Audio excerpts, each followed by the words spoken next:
Hi friends, అందరికీ good evening. ఈరోజు మా రెసిపీ గోంగూర పచ్చడి.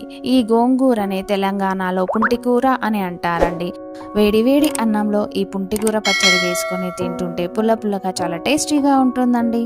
మరి ఇంకెందుకు ఆలస్యం, let us start the recipe.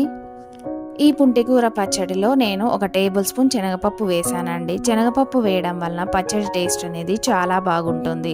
ముందుగా 1 టేబుల్ స్పూన్ శనగపప్పు తీసుకొని శుభ్రంగా కడిగి 15 నిమిషాలు నానబెట్టి శనగపప్పు 80% ఉడికేలా ఉడికించుకోవాలి.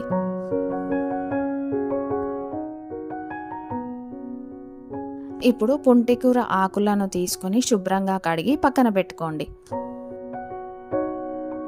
ఈ పచ్చడికి కావలసిన పదార్థాలు: పచ్చిమిర్చి, కొత్తిమీర, కరివేపాకు, 2 టీ స్పూన్ల ధనియాలు, 1 టీ స్పూన్ జీలకర్ర, పావు టీ స్పూన్ మెంతులు. ఇవన్నిటిని దోరగా వేయించి పొడి చేసి పెట్టుకోవాలి. ఒక ప్యాన్లో 1 టేబుల్ స్పూన్ ఆయిల్ వేసి ఆయిల్ వేడెక్కాక పచ్చిమిర్చి వేసి ఫ్రై చేసి తీసి పక్కన పెట్టుకోవాలి.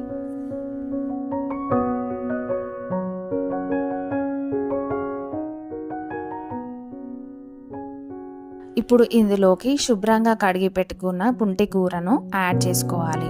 పుంటికూర కొంచెం మగ్గిన తర్వాత సన్నగా కట్ చేసి పెట్టుకున్న కొత్తిమీరను వేసి కలుపుకోవాలి. తరువాత ఇందులోకి రుచికి సరిపడా ఉప్పు, పావు టీ స్పూన్ పసుపు, 1 టీ స్పూన్ అల్లం వెల్లుల్లి పేస్ట్ వేయాలి.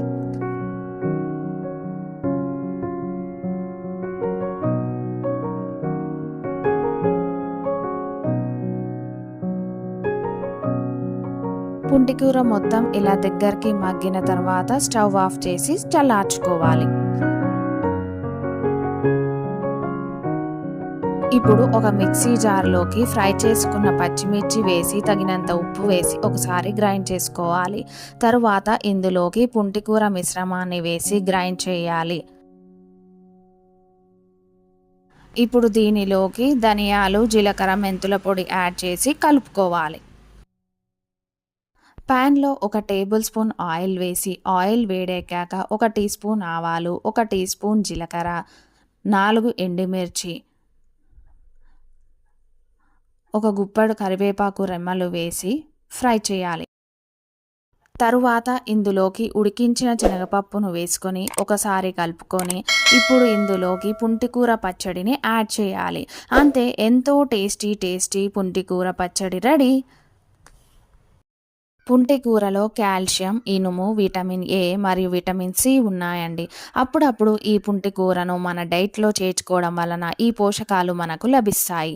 Thanks for watching friends. Please subscribe our channel for more interesting videos.